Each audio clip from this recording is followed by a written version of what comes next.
Merci de vous joindre à nous ce midi.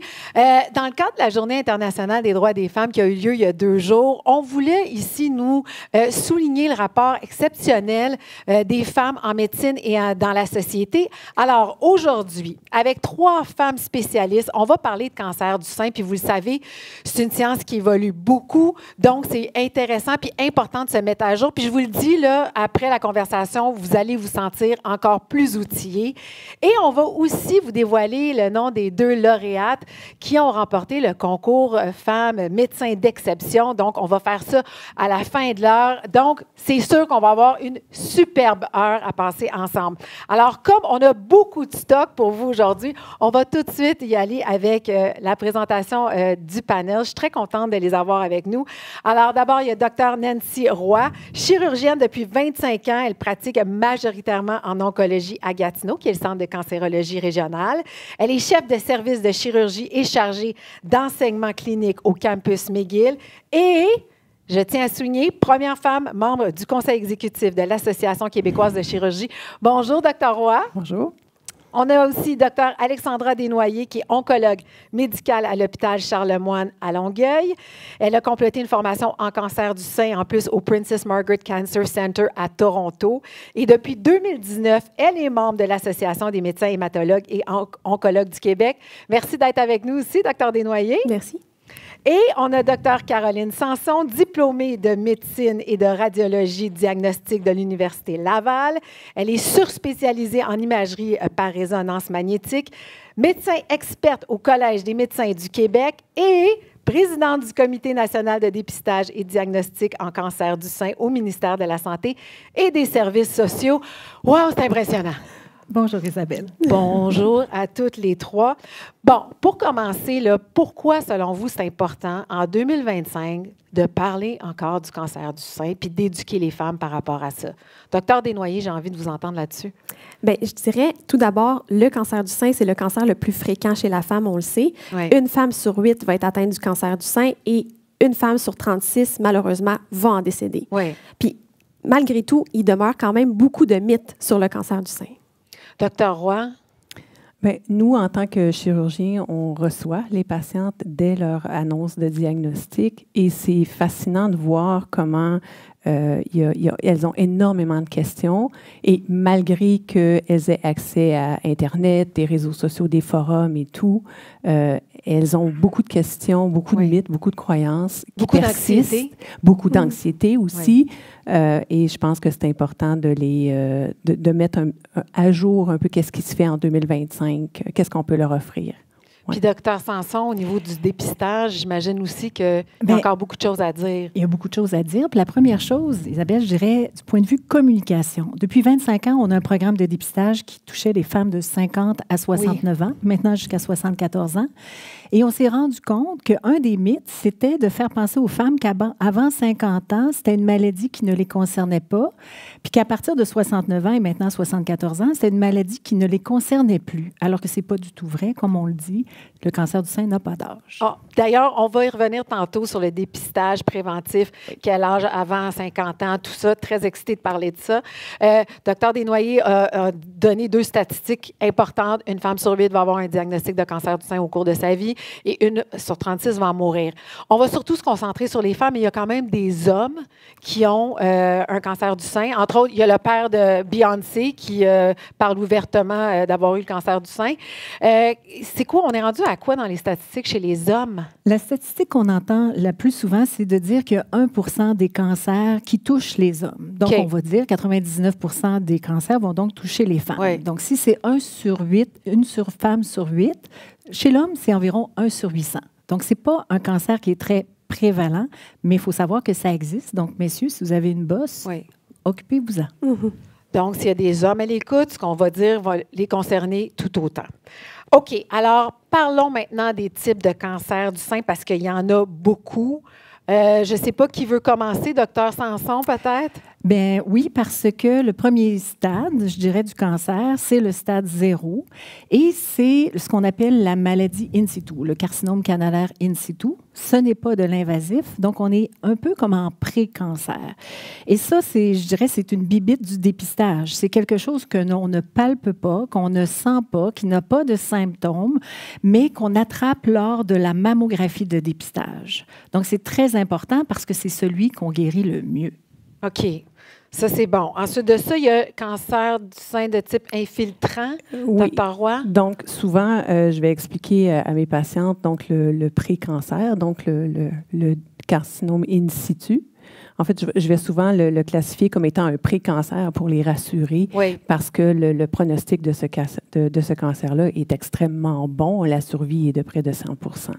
Par la suite, il y a les vrais cancers du sein, qui sont les cancers invasifs, qui, eux, nécessitent là, des traitements plus agressifs, et c'est eux qui ont le potentiel, éventuellement, de se généraliser, donc de donner des problèmes là, beaucoup plus importants.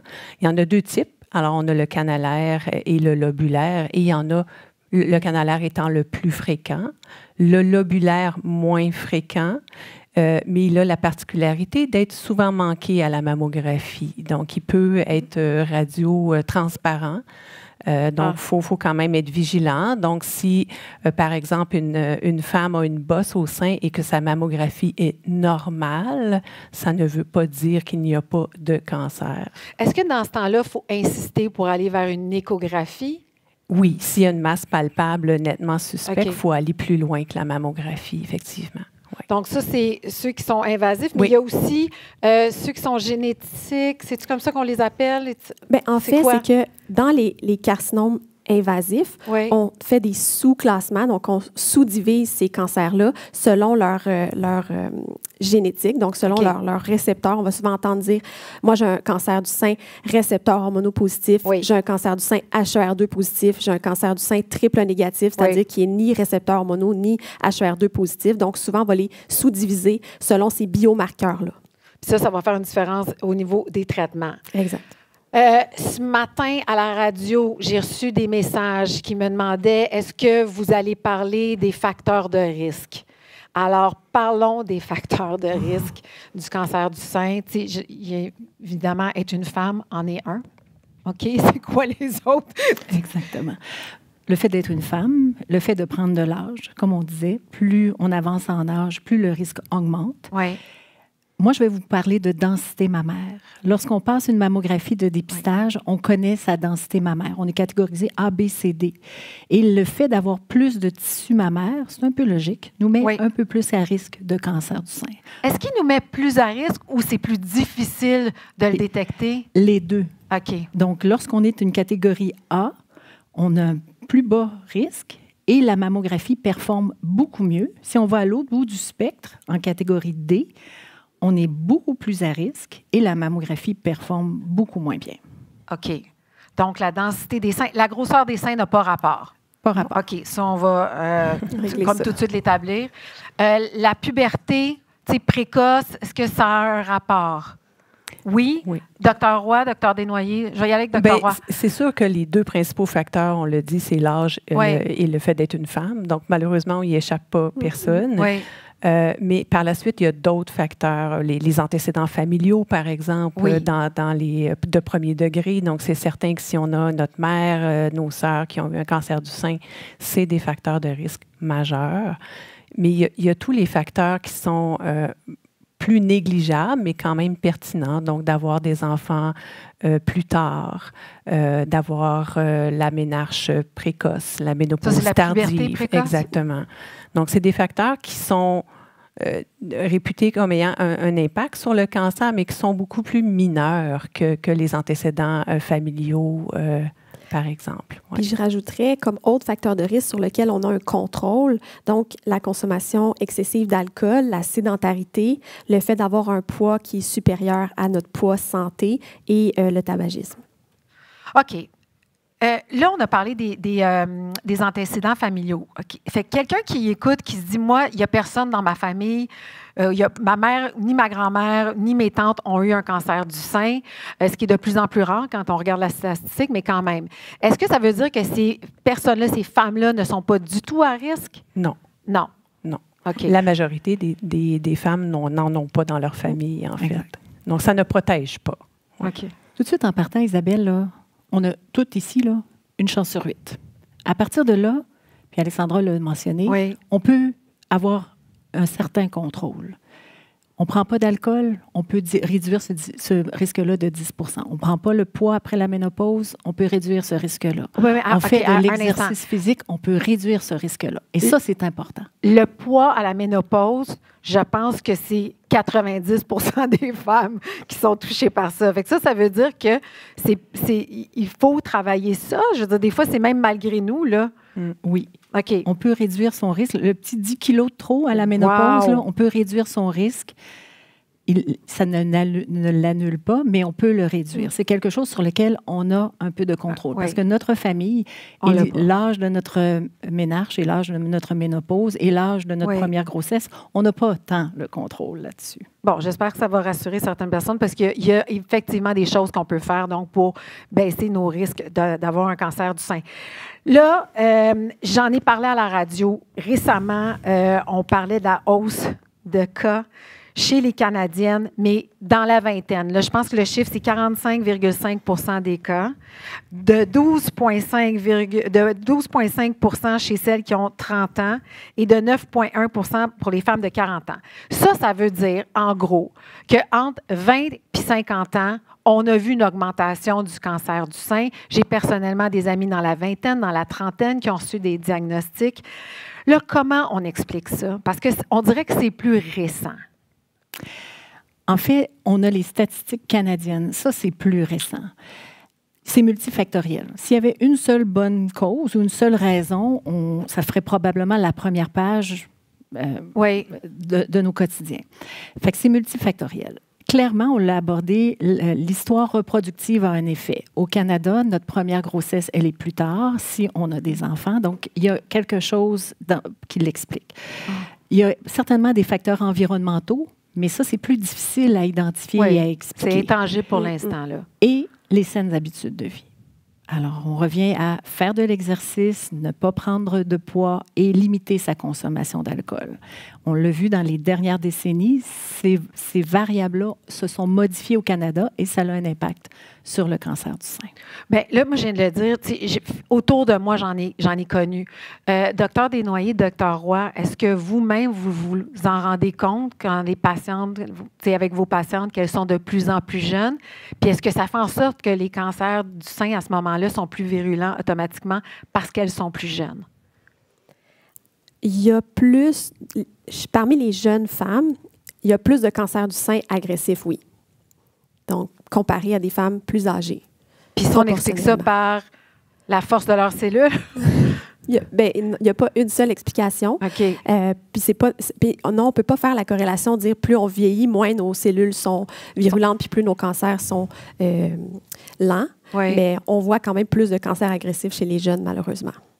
Qu'est-ce que vous faites dans ce temps-là, Dr. Roy, quand c'est des jeunes femmes dans la vingtaine qui viennent vous voir? Parce que là, le taux d'anxiété doit être assez élevé. Le taux d'anxiété est très élevé. Le souci de conserver sa féminité au niveau chirurgical, il est très, très important.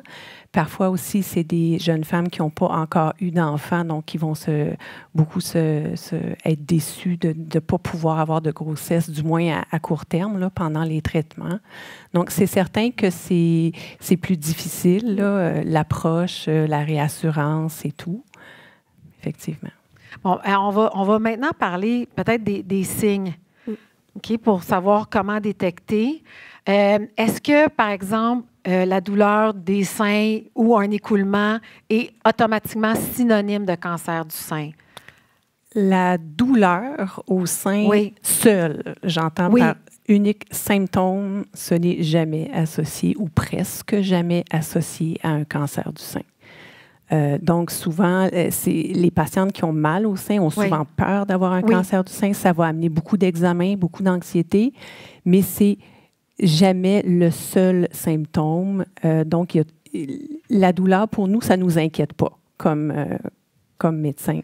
Ce qui nous inquiète, c'est des bosses. Ce qui nous inquiète, c'est des modifications au niveau de la forme du sein, un gonflement du sein, le mamelon qui va rentrer vers l'intérieur, un sein qui devient subitement très rouge, gonflé, douloureux, ce qui va être synonyme d'un cancer inflammatoire, par exemple, donc qui est très agressif.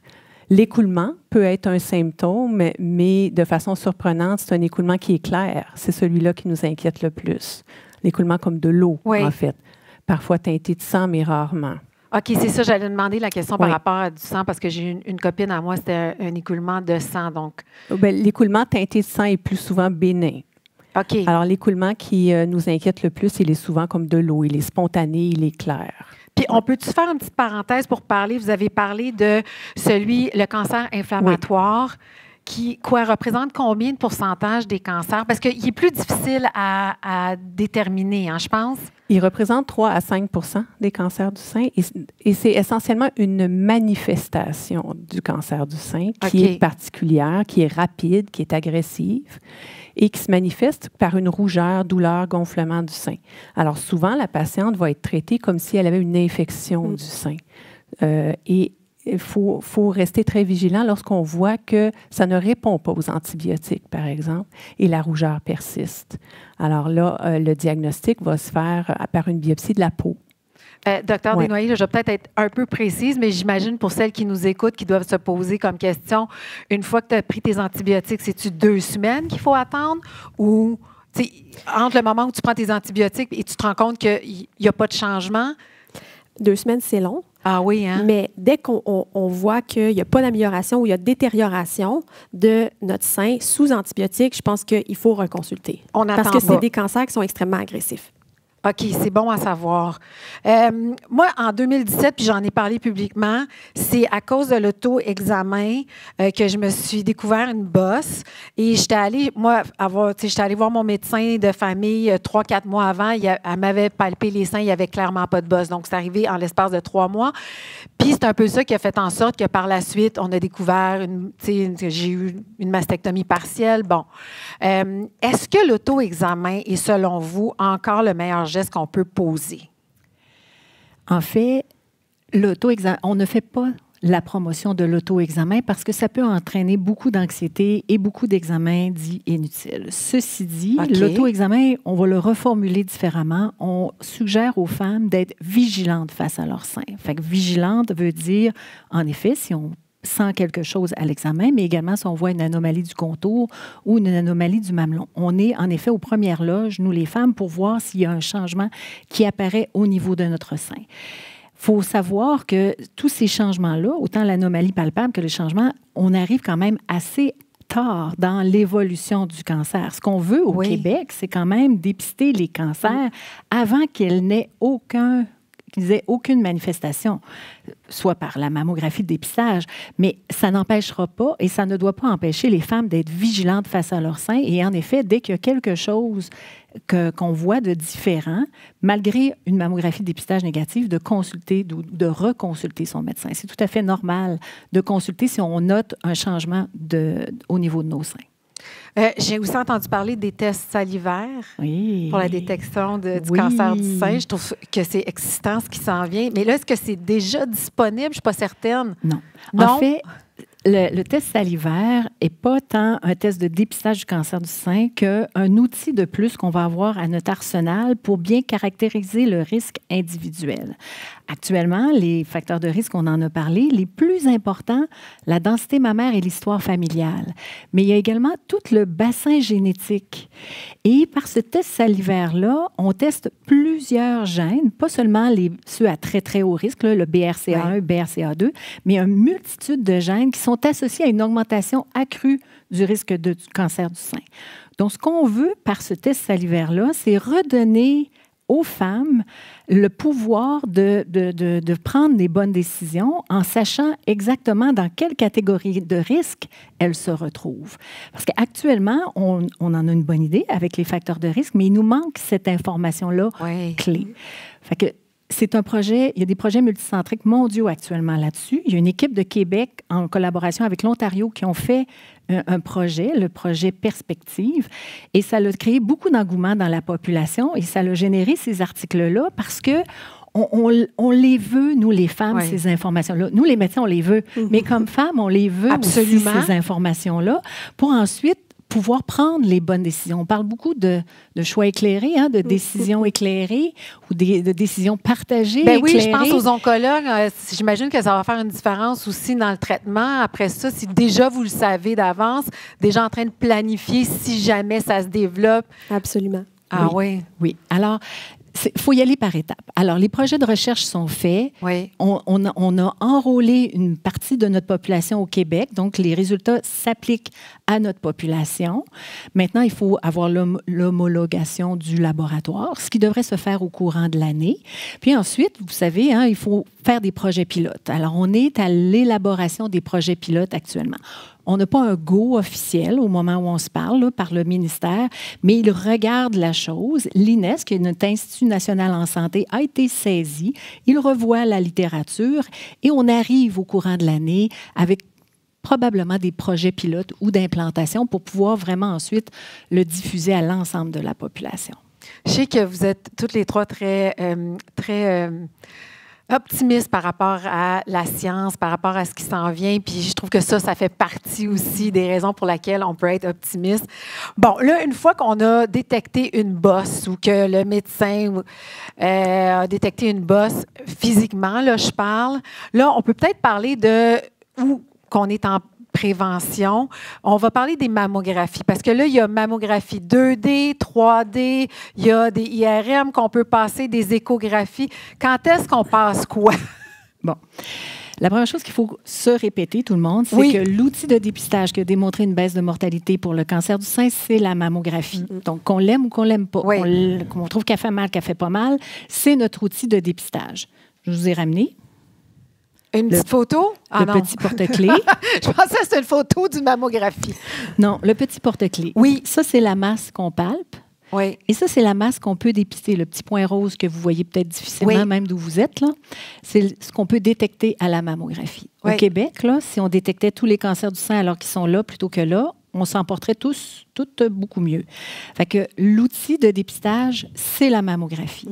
Mais on l'a mentionné, dans les seins denses, lorsqu'il y a malgré tout un symptôme, on va utiliser d'autres outils diagnostiques. L'IRM, on s'en sert, la résonance magnétique, on s'en sert de temps en temps comme dépistage, mais dans les patientes à très haut risque. On va revenir à notre test salivaire et connaître finalement notre risque de base. Entre-temps, la mammographie de dépistage, chez toutes les femmes de 50 à 74 ans, aux 2 ans, c'est disponible depuis 25 ans au Québec, alors il ne faut pas s'en passer. Et actuellement, sur prescription chez les femmes de 40 à 49 ans. On a vu l'augmentation de l'incidence, là. On aspire à avoir un peu plus de dépistage entre 40 et 49 ans. Ça veut dire que vous pouvez le demander à votre médecin d'aller passer une mammographie. Ensuite de ça, une fois qu'il y a la mammographie, bon, si encore on a vu quelque chose, on s'en va en biopsie? Oui. Alors, on travaille en équipe. Oui, là, c'est là que vous rentrez tous un après l'autre. Exactement. Là, la patiente est dirigée dans nos équipes multidisciplinaires. On travaille en équipe. C'est sûr que la radiologie, comme je dis, on est les yeux de la profession. Alors, on va faire la mammographie, l'échographie, la biopsie, qui est une biopsie à l'aiguille gelée, en général peu douloureux. Mais à ce moment-là, on n'a pas encore été endormi, mais on se dirige doucement vers être référé vers la chirurgie. Fait qu'on obtient une petite carotte ou un petit cylindre de tissu qui est analysé par notre autre membre de l'équipe, qui est le pathologiste. Et là, on obtient le diagnostic avec tous les récepteurs dont Dr Desnoyers parlait pour pouvoir bien planifier le traitement de la patiente. Et ensuite de ça, là, mais avant de rentrer dans les traitements différents, là, en ce moment, au Québec, on l'a dit, le dépistage préventif de la mammographie, c'est donné gratuitement aux femmes de 50 ans et plus. Pourquoi? Parce que je sais que dans d'autres provinces, ça se fait à 40 ans. Pourquoi ce n'est pas encore ici? On attendait les chiffres sur la mortalité. Maintenant, nous avons les chiffres sur la mortalité. C'est un secret pour personne que le ministre s'est déjà prononcé favorable au dépistage pour les 40 à 49 ans, mais on attend, dans la façon de faire, l'étude finale de l'INES qui nous est promis pour cet été. Mais Isabelle, on s'attend à un avis favorable parce que les chiffres au Canada, on les connaît. Pour chaque tranche de 1000 patientes dépistées à vie, si on dépiste entre 50 et 69 ans, on sauve 7 vies. Puis si on dépiste également de 40 à 49 ans, on sauve 9 vies. Fait qu'on a démontré un impact sur la mortalité. Donc, c'est majeur. Et je vais vous faire une petite parenthèse sur les coûts. Il y a aussi des coûts à tout ce qu'on fait. Et ça, c'est étudié. Parce qu'en dépistage, oui, c'est de la médecine, mais c'est également de la socio-économie, je vous dirais. Hein, c'est tout nous, le programme de dépistage. Et on a bien démontré le coût-bénéfice extrêmement avantageux. Donc, tous les éléments sont dans la littérature actuellement pour obtenir un avis favorable. On l'attend, on l'anticipe. Est-ce qu'on va avoir un avis 40 à 49, 45 à 49, 43 à 49, par étape? On est dans les détails. Mais c'est imminent qu'au Québec, le dépistage à plus large échelle va être offert chez les 40-49. Quelle bonne nouvelle! Quelle bonne nouvelle! Puis là, vu que ça arrête à 74 ans, le dépistage préventif gratuit pour les femmes, Dr. Roy, est-ce que ça veut dire qu'à partir de 75 ans, on n'est plus à risque? Pas du tout. Non. On est à risque tout le temps. Ah, c'est super. Oui. Donc, en fait, plus on avance en âge, plus on est à risque. Donc, le fait que le dépistage ne s'adresse pas à notre catégorie d'âge, ça ne veut pas dire qu'on n'est pas à risque. Donc, une nouvelle boche chez une dame de 78 ans en bonne santé mérite d'être évaluée. Oui. Bon, bien justement, on va parler des traitements, parce que ça peut nous arriver à tout moment. Il y a 2 grandes catégories de traitements. Dr. Roy? Alors, au niveau de la chirurgie, donc une fois que la radiologie a fait la biopsie, analysé, confirmé qu'on a effectivement un cancer, donc nous, on rencontre la patiente et on essaie d'avoir le plus d'informations possible au niveau de la pathologie, au niveau, est-ce qu'il y a une atteinte ganglionnaire, est-ce que c'est localisé, est-ce que c'est diffus dans le sein et tout. Et là, on rencontre la patiente pour lui proposer différentes options thérapeutiques. C'est important, il y a deux grandes catégories de chirurgie au niveau du sein. Il y a la chirurgie mammaire conservatrice et il y a la mastectomie totale. Oui. Les deux, souvent, sont disponibles, sont de bonnes options. Et il faut aussi savoir que la mastectomie partielle, donc la mastectomie conservatrice, en fait, si on donne de la radiothérapie par la suite, on aura les mêmes résultats au niveau de la survie et des récidives qu'une mastectomie totale. Donc, c'est très important. Souvent, la patiente va me dire, bien moi, enlever mon sein, je veux jamais avoir de récidive, je vais être beaucoup plus confortable si vous enlevez mon sein au complet. C'est une fausse réassurance, en fait. Parce que la survie est la même pour une mastectomie partielle suivie de radiothérapie ou une mastectomie totale. Puis je veux juste aussi faire une précision sur la mastectomie partielle, parce qu'il y en a des fois qui pensent que c'est comme la moitié de ton sein qui est enlevée. Puis c'est pas toujours le cas. Des fois, c'est juste une petite bosse qui est enlevée, donc ça paraît pas, mais tu sais, le mot fait peur. Bien, c'est sûr qu'il y a des principes à respecter pour offrir une mastectomie partielle à une patiente. Évidemment, le résultat esthétique va dépendre beaucoup de la grosseur de la tumeur par rapport au sein, parce que les seins sont pas tous la même grosseur. Ça va dépendre de la localisation de la tumeur. Donc, tout ça va avoir un impact sur le résultat esthétique final. Il y a plusieurs techniques qui ont été développées avec les années d'oncoplastie, où on peut reconstruire et tenter de préserver le plus possible la forme du sein. Lorsqu'on voit que ce ne sera pas possible, que le résultat ne sera pas adéquat, c'est là qu'on va proposer une mastectomie totale. Pas nécessairement parce que le cancer est plus agressif, plus avancé ou plus dangereux, mais c'est seulement parce que le résultat ne sera pas bon ou le cancer est diffus au niveau du sein. On va proposer une mastectomie complète auquel on pourra rajouter une reconstruction. OK, tantôt, je veux qu'on parle de enlever le sein, choisir de reconstruire ou non. On va y revenir là-dessus. Mais dans les options aussi, l'échantillonnage ganglionnaire, je ne sais pas c'est quoi. Bon. Puis quand on se fait dire ça, on dirait que c'est comme... des facteurs les plus importants ou une des informations les plus importantes à aller chercher dans le stade du cancer du sein, c'est l'atteinte ou non des ganglions à l'aisselle du même côté. Parfois, on le sait d'avance. Alors, on le sait parce qu'il y a eu des IRM, biopsies qui ont démontré que les ganglions étaient atteints. Parfois, on ne le sait pas. Et on doit toujours avoir cette information-là pour bien traiter la patiente.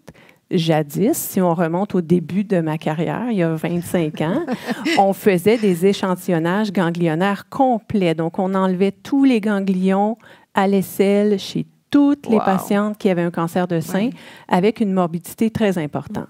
Donc, perte de mobilité de l'épaule, faiblesse, enflure du bras de façon chronique. Donc, c'était très morbide et ces techniques-là se sont beaucoup raffinées.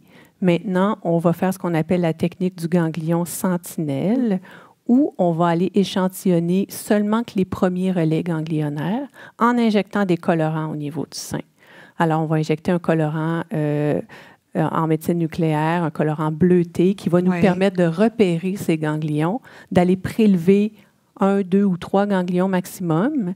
Et s'ils sont négatifs, on arrête là. C'est beaucoup moins invasif. C'est beaucoup moins invasif, beaucoup moins douloureux, pratiquement aucun risque d'avoir des séquelles chroniques. Docteur Desnoyers, peut-être qu'on peut parler aussi des traitements. Parce qu'il y a la chirurgie, mais il y a aussi tout l'aspect radio, chimio. Donc, on va travailler beaucoup en collaboration avec les chirurgiens parce que l'approche des traitements dépend beaucoup du stade du cancer du sein.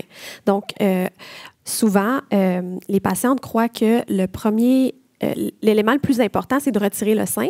Par contre, des fois, il faut donner les traitements de chimiothérapie ou de thérapie ciblée avant la chirurgie pour, faciliter le geste chirurgical, mais aussi diminuer le risque que le cancer se répande ailleurs dans notre corps. OK. Donc, est-ce que ça veut dire que quand vous nous proposez de faire de la chimio avant la chirurgie, c'est qu'il y a une urgence de venir traiter? Bien, c'est sûr que quand docteur, à côté, a fait mais on n'était pas obligé de rendre ça plus anxiogène. Mauvaise question, Isabelle, c'était pas prévu. Oui. C'est ça. Fait que souvent, quand on rencontre l'oncologue puis qu'il faut donner des traitements avant la chirurgie, bien, c'est parce que le cancer est à un stade plus avancé. On peut penser que si on a une atteinte ganglionnaire, ça se pourrait qu'on nous propose des traitements de chimiothérapie avant. Donc, traitement de chimio, traitement de radio, est-ce que c'est possible d'en avoir avant ou c'est toujours après la chirurgie? C'est après la chirurgie. Ouais. C'est parce que ça crée des tissus cicatriciels qui font en sorte que le geste chirurgical pourrait être plus difficile. Puis, est-ce qu'il y a des traitements vraiment très, très nouveaux que vous appliquez récemment? Oui? Oui, on est vraiment chanceux en cancer du sein. Il y a beaucoup de recherches, puis ça va très, très, très vite. Puis dans les dernières années, on a vu beaucoup de nouveaux traitements, notamment l'immunothérapie qu'on utilise pour le cancer du sein triple négatif. On a de nouvelles thérapies ciblées pour le cancer HER2 positif et on a aussi des pilules ciblées pour nos femmes avec les récepteurs monopositifs. Donc, on a beaucoup de nouveaux traitements qui améliorent la survie de nos patientes, puis souvent en diminuant les toxicités de notre chimiothérapie. Ah, c'est bon. Puis vous avez vu la différence sur les patientes? Oui, effectivement. Puis est-ce que ça veut dire qu'avec ces traitements-là, la récupération se fait plus vite, plus facilement? Ou pas nécessairement? C'est correct si c'est pas nécessairement? Non, oui, en général, on essaie de... en fait, ce qu'on veut faire, c'est de trouver le bon traitement pour la bonne patiente. Donc, on ne traite plus tout le monde de la même façon. On individualise le traitement selon les facteurs génétiques et les facteurs moléculaires du cancer. Et en utilisant des traitements qui sont plus ciblés, on diminue, comme je disais, les toxicités et ça rend le traitement plus facile. Donc, les patientes chez qui il faut leur donner la totale, c'est parce qu'elles en ont vraiment besoin. Puis les patientes qui sont capables de s'en sauver, bien, vont se sauver aussi les effets secondaires.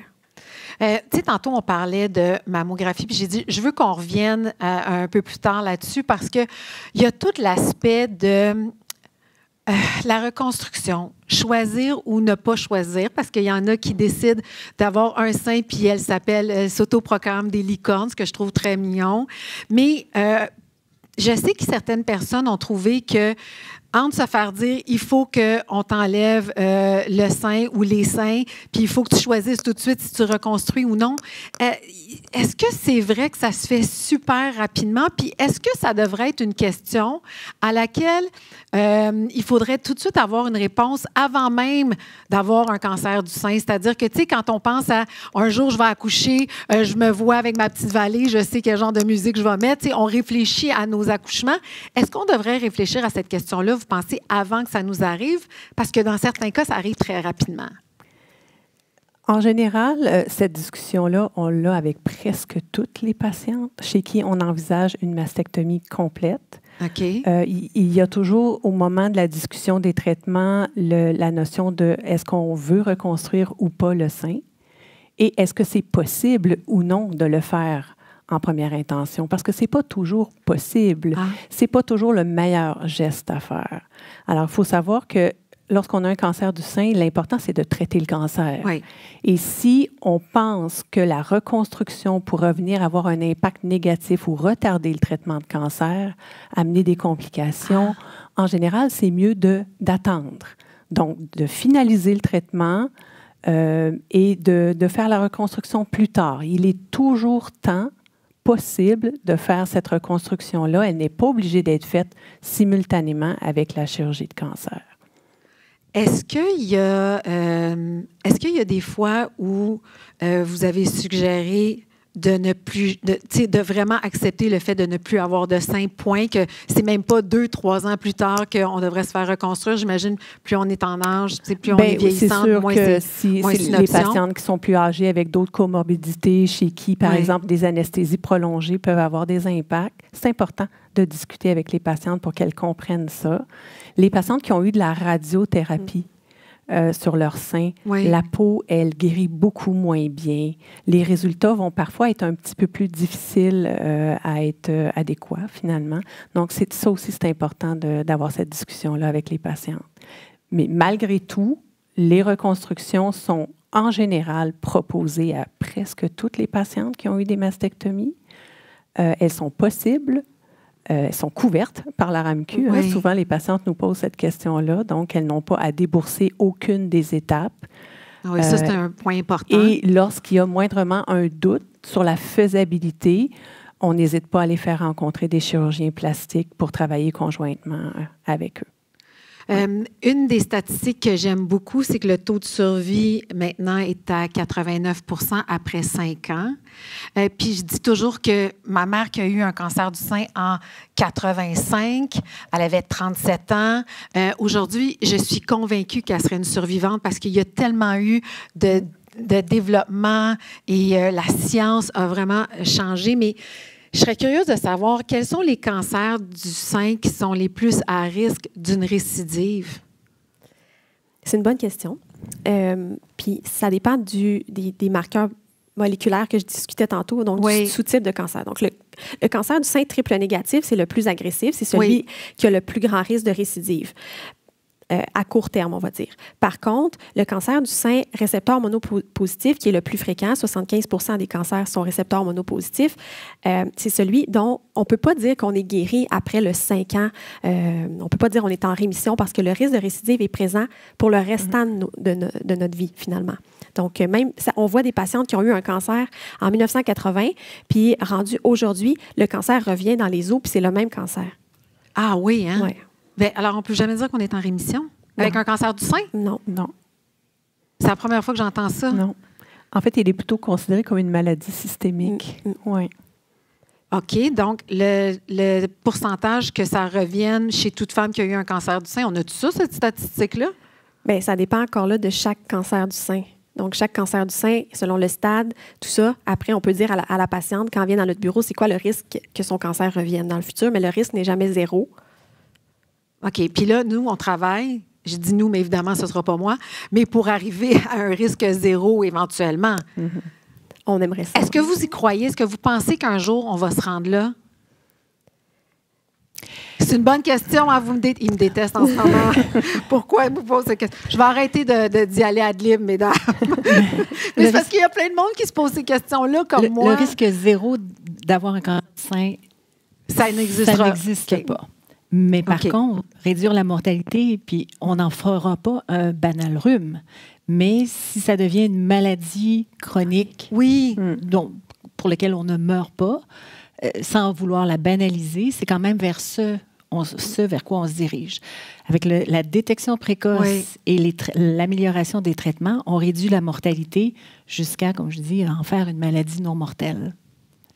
OK. En terminant, si je vous demande, qu'est-ce que vous voulez qu'on retienne de tout ça? Parce qu'on a dit beaucoup de choses, puis vous êtes vraiment tellement bonne, puis vous expliquez tellement bien les choses que je me trouve très choyée d'être avec vous aujourd'hui. Qu'est-ce que vous voulez que les personnes qui sont à l'écoute retiennent de notre conversation d'aujourd'hui? Moi, j'aimerais spécifier que le traitement, il est multidisciplinaire. Je pense que c'est le mot qu'il faut retenir. Le traitement, on ne peut pas traiter le cancer du sein tout seul dans son coin sans consulter tous les autres spécialistes, radio-oncologues, hématologues, peu importe les autres qui traitent le cancer, parce que ce sera un échec. Puis je dis souvent à mes patientes, la chirurgie seule, ça ne fonctionne pas. On peut vous opérer, on peut l'enlever, votre cancer, mais si vous n'acceptez pas par la suite d'avoir les traitements complémentaires, ça ne fonctionnera pas. Donc, c'est vraiment une pathologie qui doit se traiter de façon multidisciplinaire. D'ailleurs, à chaque semaine, on se rend compte dans la majorité des hôpitaux qui traitent le cancer du sein, tous les intervenants se rencontrent pour discuter des cas et adopter un plan de traitement pour les patientes avant même de commencer, pour s'assurer que ce plan de traitement-là soit, tout le monde est d'accord et qu'on ait le meilleur plan de traitement pour chacune des patientes. C'est individualisé. C'est tellement rassurant. Docteur Desnoyers, qu'est-ce que vous voulez que les gens retiennent? Bien, en fait, moi, je dirais que même si les patientes se retrouvent dans le bureau de l'oncologue, il ne faut pas se décourager. En fait, en oncologie, nos traitements sont de plus en plus individualisés et la survie des patientes est nettement améliorée grâce à ça. Puis, ce n'est pas toujours des traitements qui sont difficiles comme de la chimio, qui sont toxiques. On a des bons traitements qui fonctionnent pour lesquels nos patientes peuvent vivre très longtemps puis qui sont tolérables.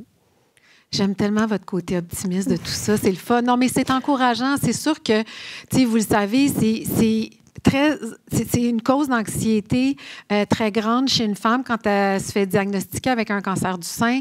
Donc, de vous entendre puis de voir que, tu sais, il y a vraiment plein d'options qui s'offrent à nous puis que vous travaillez tous en équipe. On dirait qu'il y a quelque chose de très, très, très rassurant là-dedans. Docteur Sanson. Travail d'équipe, ça inclut aussi la patiente. Alors, attention à nos saines habitudes de vie, Isabelle. Là. Si on veut prendre une partie sur nous, là, attention à nos saines habitudes de vie. Passer la mammographie de dépistage, les trouver à leur... Mon but, là, c'est de m'assurer que vous vous retrouverez jamais dans le bureau de ces deux belles docteurs, là. Fait qu'on fait tout pour essayer de les dépister avant même que ça devienne un cancer invasif. Mais c'est un travail d'équipe et on a besoin des femmes. Absolument. Donc, on vous a parlé de tout, de comment, tu sais, quels sont les signes, quels sont les facteurs de risque, ce qu'on peut contrôler, nous, comme patientes. On vous a parlé, en fait, des traitements aussi et de ce qu'on peut faire par la suite. Et de la science qui, en ce moment, est de notre côté. Je vous le dis, il y a plein de belles choses. Puis je sais, pour vous avoir parlé aussi avant qu'on se rencontre aujourd'hui, le côté très optimiste que vous avez, le côté très lumineux de tout ça. Puis c'est ce que j'espère que les gens vont retenir. Merci beaucoup à nos trois spécialistes, Dr Desnoyers, Dr Roy, Dr Sanson. Ça a été un privilège de vous avoir ce midi avec nous. Et je vous rappelle que si vous avez des questions par rapport au cancer du sein, bien, il y a toujours la Fondation du cancer du sein du Québec qui offre une ligne spéciale, la ligne rose, qui est un service qui est gratuit, où on vous offre des pères aidantes aussi qui vont répondre à vos questionnements. Ce sont des femmes qui ont vécu, qui sont passées par toutes ces étapes-là de cancer du sein, qui sont là pour répondre à vos questions. Donc, je pense que sur l'écran, on va vous donner le numéro de la ligne, les informations pour les rejoindre. Et on vous dit que si vous êtes à l'écoute en ce moment puis que vous êtes avec un cancer du sein, sachez que vous n'êtes pas toute seule puis il y a beaucoup d'options qui s'offrent à vous puis on est avec vous en pensée. Maintenant, On va accueillir le docteur Vincent Oliva, qui est le président de la Fédération des médecins spécialistes du Québec. Bonjour. Bonjour. Alors, ensemble, on va dévoiler le nom des lauréates du prix Femmes médecins d'exception. C'est un concours qui existe depuis maintenant 6 ans. Dites-moi, pourquoi c'est important pour vous et pour la Fédération, ce concours-là? Bien, d'abord, je dois dire que je suis très fier d'être ici aujourd'hui puis à voir la performance de nos 3 panélistes. On comprend pourquoi les femmes en médecine prennent de plus en plus de place par leurs compétences, leur approche humaine. Et aujourd'hui, effectivement, on est là pour souligner la place des femmes en médecine. Je dois dire que sur le terrain, les femmes sont extrêmement présentes dans des postes de leadership.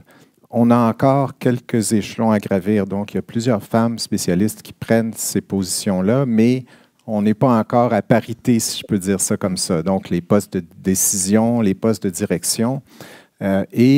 Aujourd'hui, les 2 prix qu'on décerne sont justement pour, d'une part, encourager les plus jeunes médecins spécialistes qui s'impliquent dans ce genre de position-là, et également à l'autre spectre des femmes plus d'expérience qui ont réussi à gravir tous ces échelons.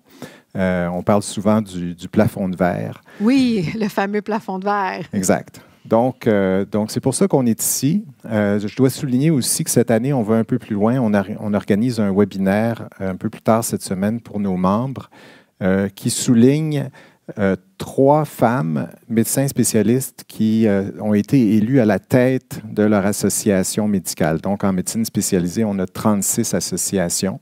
Et les 3 dernières femmes qui ont été élues à la tête, on va les souligner leur contribution, puis elles vont nous raconter leur parcours, comment elles ont accédé à ces postes de leadership. Très intéressant. Alors là, est-ce qu'on commence? On y va? OK. Alors, on va commencer par le prix Marthe Pelland, qui est remis à une femme médecin de la relève qui compte 10 ans ou moins de pratique active. Et on dit que le prix vise non seulement à reconnaître l'engagement d'une jeune médecin dans le milieu médical, des affaires associatives ou publiques, mais aussi de l'encourager à aller plus loin et viser des postes de leader. Donc, cette année, ça a été très difficile parce qu'il y avait beaucoup de candidatures. Bonne nouvelle. Donc, oui, c'est une très bonne nouvelle et ça met en relief, en fait, la qualité de la lauréate. Cette année, le prix est remis à Dr. Amélie Bourque. Dr. Bourque est anesthésio-logiste à l'hôpital régional de Rimouski depuis 2017. Elle est aussi chef du département d'anesthésiologie au CIS du Bas-Saint-Laurent depuis 2020. Donc, elle chapeaute 6 hôpitaux, 23 médecins spécialistes en anesthésiologie. Donc, elle s'occupe de coordonner les soins, de s'assurer que les ressources sont bien utilisées. Vous savez, en région, c'est un challenge parce que, évidemment, il n'y a pas autant de médecins spécialistes et puis les Québécois ont droit à des soins partout sur le territoire. Donc, ce sont ces qualités de leadership rassembleur qui font en sorte qu'elle reçoit ce prix. Elle a un parcours assez impressionnant parce qu'elle a été d'abord secouriste. Elle a aussi été préposée en CHSLD à l'urgence et elle a été infirmière. Et après tout ça, elle a fait son cours de médecine. Wow. Donc, ça vous montre le genre d'énergie que cette jeune femme a dû déployer. Elle a été aussi élue au conseil d'administration de l'Association des anesthésiologistes du Québec. C'est une voie, entre autres, pour les régions éloignées, puis un exemple pour les jeunes femmes médecins spécialistes. Et je crois qu'on a une vidéo à vous présenter.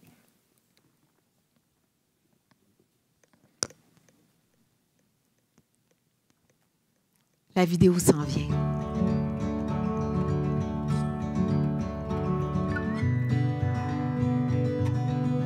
Je pense qu'aussi loin que je me souviens, j'ai eu la piqûre pour tout ce qui était secourisme, urgence.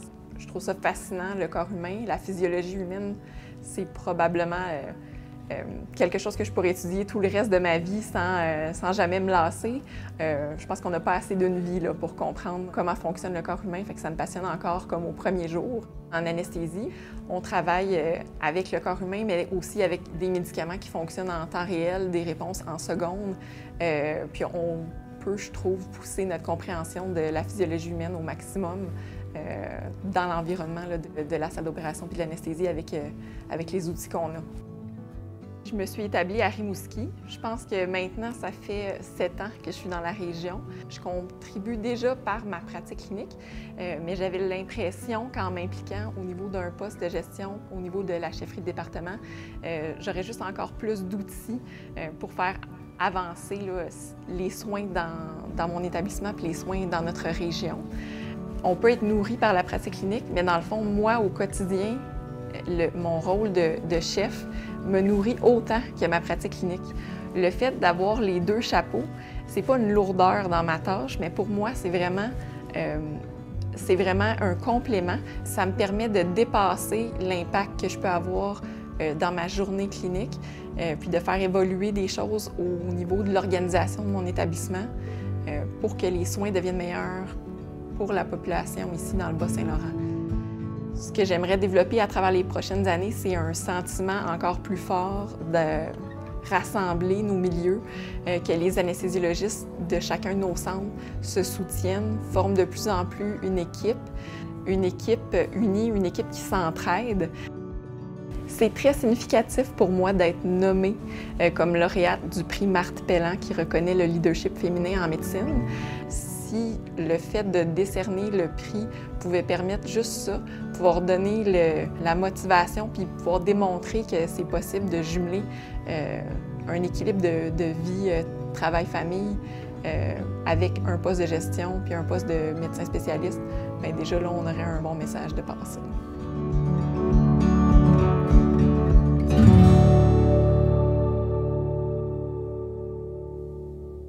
Wow! Dr. Bourque ne pouvait pas être avec nous.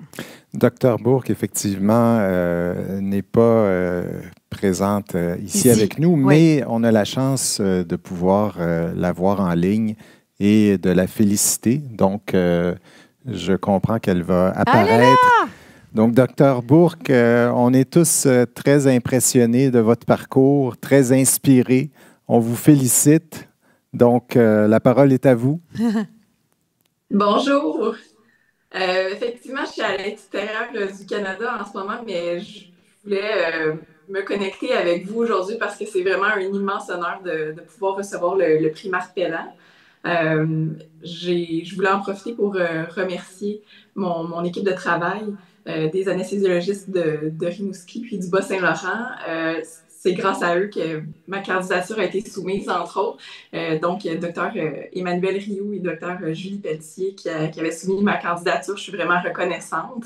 Je travaille avec une équipe exceptionnelle. Le temps passe vraiment vite. Ça fait déjà 7 ans et demi. On dirait que c'est hier là, que je suis arrivée. Ça a passé rapidement. Puis on est vraiment établi là, dans la région. On a l'intention de rester encore de nombreuses années parce qu'on a vraiment une super équipe de travail là-bas. Puis aussi, je voulais aussi l'occasion de remercier d'autres gens qui gravitent dans mon entourage puis qui me permettent cette implication-là. Entre autres, les membres du conseil d'administration de l'Association des anesthésiologistes. Je veux les remercier de leur accueil pour le rôle d'administratrice. J'apprécie vraiment beaucoup nos réunions, le climat de travail. Fait que c'est une implication que j'ai l'intention de conserver encore un bon moment si les votes me le permettent. Puis spécialement le docteur Nicolas Joly qui a été l'élément déclencheur pour m'impliquer auprès de l'Association des anesthésiologistes, mais qui continue à être un soutien incroyable, puis vraiment une personne avec qui c'est agréable d'échanger, puis des conseils avisés. Donc, je remercie le docteur Joly. Puis je voulais aussi pouvoir remercier mon conjoint, qui est un partenaire exceptionnel dans le sens où on partage vraiment la charge mentale de la famille. Je pense qu'il faut quand même souligner là, que pour avoir ce genre d'implication de poste-là, ça prend vraiment un partenaire avec qui on a un bon équilibre là, pour le reste de ce qui est la vie familiale. Donc, j'ai cette chance-là. Je te remercie, Jean-François. Puis j'ai aussi tout un village qui me permet de s'occuper un petit peu de la maisonnée puis les enfants. Fait que je remercie aussi mes parents pour le soutien à travers 15 ans d'études postsecondaires et de vie familiale mouvementée avec mes 3 petits mousses à la maison en ce moment. Donc, j'ai tout ça, tout un village autour de moi. Ça s'est pas fait par magie.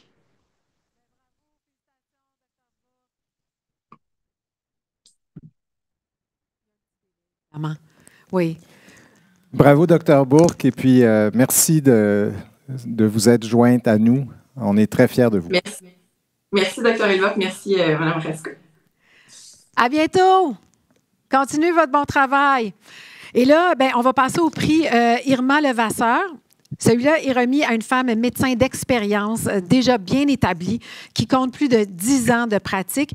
Et ce prix-là vise à reconnaître les qualités de leadership ou de gestion d'une femme médecin qui a gravi les plus hauts échelons du milieu médical, que ce soit les instances syndicales, les organisations médicales, le gouvernement, les hôpitaux. Bref, c'est un prix pour reconnaître celles qui n'ont pas peur de foncer et de défoncer les portes. Absolument. Puis cette année, vous allez voir que notre lauréate en a défoncé plusieurs. Donc, le prix cette année est remis à Dr. Anne Lortie, qui est neurologue à l'hôpital Sainte-Justine. Elle est spécialisée en épilepsie pédiatrique.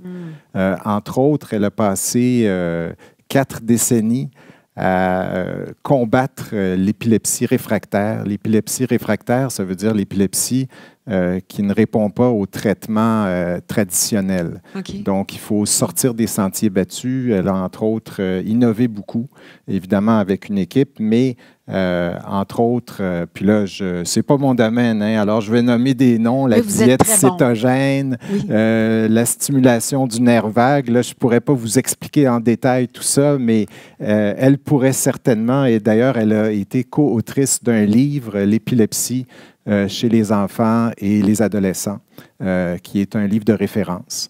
Donc, Dr. Lortie, certainement, a fait ses marques, non seulement dans son domaine d'expertise, mais elle a aussi été chef de service pendant 16 ans.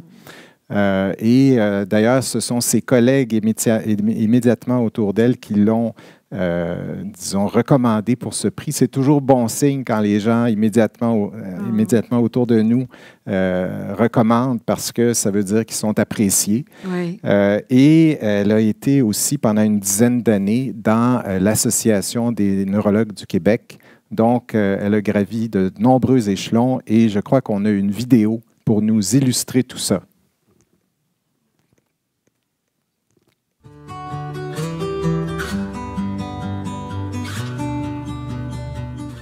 Je pense que j'ai toujours voulu aller en médecine. Mon père était médecin, ma mère nutritionniste, donc je baignais un peu dans le domaine de la santé. J'étais jeune, je gardais les enfants, j'allais dans des camps, j'étais monitrice. Ce besoin d'être en contact, d'aider, je pense qu'il a toujours été là. Mais je peux vous dire que j'ai jamais été déçue de ma décision et que je suis toujours très heureuse de faire ce que je fais. Il y a été un temps où, à Sainte-Justine, les services de pédiatrie, gastro-entérologie, pneumo, tout ça, étaient organisés en programme. Et on s'est rendu compte qu'il y avait un problème au niveau de la prise en charge d'évaluation des enfants qui présentaient un retard de développement. Le diagnostic arrivait par se faire, mais c'était long et compliqué et épuisant pour les parents et l'enfant. Donc, on s'est dit qu'il faudrait organiser ça pour que, pour une problématique donnée, l'enfant rentre dans l'hôpital et voit tout de suite les bonnes personnes et ait tout de suite le bon bilan. Mon leadership a été de s'assurer qu'on était une équipe cohérente, qu'on se complétait les uns les autres, qu'on était tous différents, mais qu'on avait chacun notre rôle à jouer dans cette équipe-là, qu'on se complétait. Je dis toujours aux gens, tant que vous allez venir travailler à Sainte-Justine au service de neurologie, si vous arrivez le matin en disant « c'est ma gang de chums que je viens voir », ça va être parfait. Il y a plein de prix Irma Levasseur qui pourraient être donnés en médecine et je pense que d'en octroyer un par année, c'est hyper important. Et puis ça donne juste le goût aux autres de vouloir améliorer ou se lancer. Les femmes qui auraient un intérêt pour le leadership en médecine, je leur dis « on y va, on fonce, il n'y a aucune raison de ne pas foncer ». Moi, la seule chose que je dirais, il va certainement arriver un moment donné où on va être devant une position où on va se dire « qu'est-ce que je fais avec ça? » Il ne faut pas hésiter d'aller chercher de l'aide, des conseils. Et puis, c'est comme ça qu'on est meilleur. C'est en allant chercher de l'aide ailleurs.